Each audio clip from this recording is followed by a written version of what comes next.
Hello everyone, তোমাদের সবাইকে সুন্দর সকালের শুভেচ্ছা।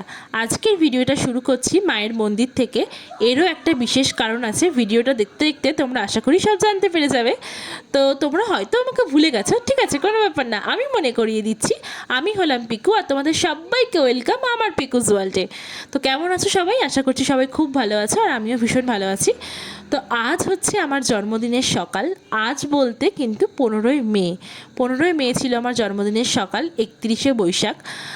তো তাই জন্য জন্মদিনের সকালটা আমি মায়ের মন্দির থেকেই শুরু করেছি। সকাল সকাল উঠে ফ্রেশ হয়ে চলে এসেছি আমাদের পাড়ার মা শীতলা মায়ের মন্দিরে।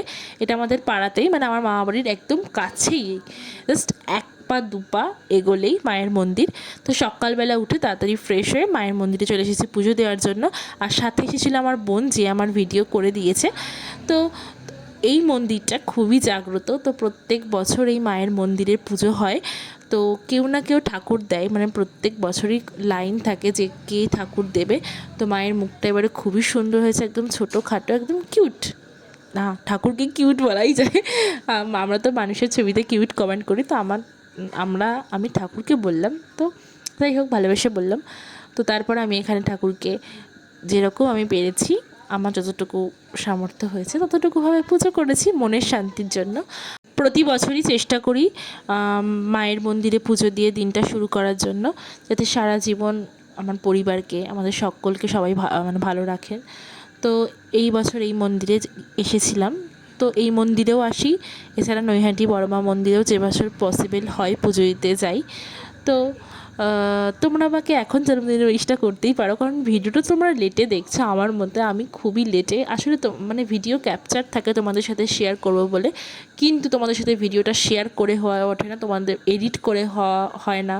এই নানারকম কারণে ভাবি করব, আজ করব, কাল করব করে আর করা হয় না। তো ফাইনালি আজকে ভাবলাম যে চলো এডিটটা করে তোমাদের সাথে শেয়ারটা করাই যাক। তোমরা অনেকটাই লেটে দেখছো ভিডিওটা জানি, তো তার জন্য সো সরি, কিছু মনে করো না। আর তোমাদের ভিডিওটা অবশ্যই ভালো লাগলে অবশ্যই লাইক কমেন্ট আর শেয়ার করে দিও। আর সাবস্ক্রাইব করতে ভুলো না, অবশ্যই বেল আইকনটা প্রেস করে দিও, যাতে আমার ভিডিও তোমাদের সাথে কাছে সবার আগে পৌঁছে নোটিফিকেশানটা। তো তারপরে এখানে আমি সব ঠাকুরকে একটু তাপ দিয়ে নিলাম, তারপর আমি নিজেও তাপ নিয়ে নিলাম, আমি বোনকেও তাপ দিয়ে দিলাম। তো নিজের মতো করে গুছিয়ে যেটুকু পেরেছি সেটুকু পুজো করেছি। তারপর আমার বোনু বলল যে দাঁড়া দিদি, তোকে আমি একটা টিপ পরিয়ে দিই। আমি বললাম হ্যাঁ হ্যাঁ হ্যাঁ, পরিয়ে দে, সুন্দর করে টিপটা পরিয়ে দে।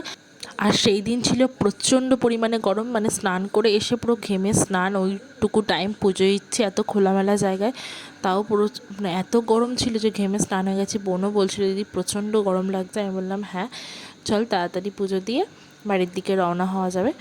তো তারপরে বনু আমাকে টিপ পরিয়ে দিল, আমিও বনুকে একটু তাপ দিয়ে নিলাম, তারপর নিজেও একটু তাপ নিয়ে নিলাম। তো চলো ভিডিওটা আজকে এই অবধি। তারপরে সবাইকে একটু প্রণাম করে নিলাম, প্রণাম করে এই ভিডিওর একটা বেস্ট পার্ট, যেটা হচ্ছে ঘন্টা বাজানো, যেটা আমার ছোটোবেলা থেকে খুব প্রিয়। তো চলো ভিডিওটা শেষ অবধি দেখার জন্য অসংখ্য ধন্যবাদ।